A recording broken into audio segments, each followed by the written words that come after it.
How long does the repair last compared to traditional hot mix methods when using commercial-grade, high-performance blacktop repair for small patches? Commercial-grade high-performance blacktop repair, when installed correctly, creates a permanent bond comparable to hot mix asphalt for small patches and edge repairs. Start by cleaning the area thoroughly, removing all loose material, dirt, and vegetation, and use a wire brush or compressed air to expose solid substrate. Ensure the base is stable. If there is movement or undermining, excavate to sound material and compact a proper aggregate base before applying repair material.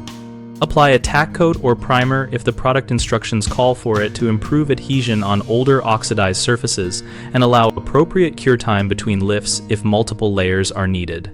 Compact each layer firmly with a hand tamper or plate compactor to remove air voids and achieve interlock with the surrounding pavement.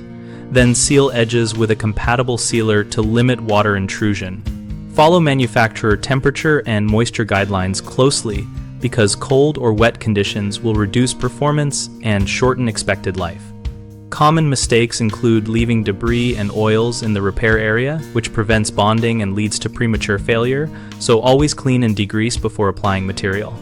Another issue is inadequate compaction, which allows water to enter and causes freeze and thaw damage. So compact in thin lifts and verify firmness by walking the area or using a compactor. A third frequent problem is trying to use a surface repair for structural failures. If the base is compromised, excavate and rebuild a solid subbase before patching to prevent rapid deterioration. We run bighomeprojects.com, where we connect homeowners with local contractors and help contractors find work related to driveway and pavement repairs. Our site also hosts a discussion community where we share installation tips, product experiences, and local contractor recommendations to help people make informed decisions.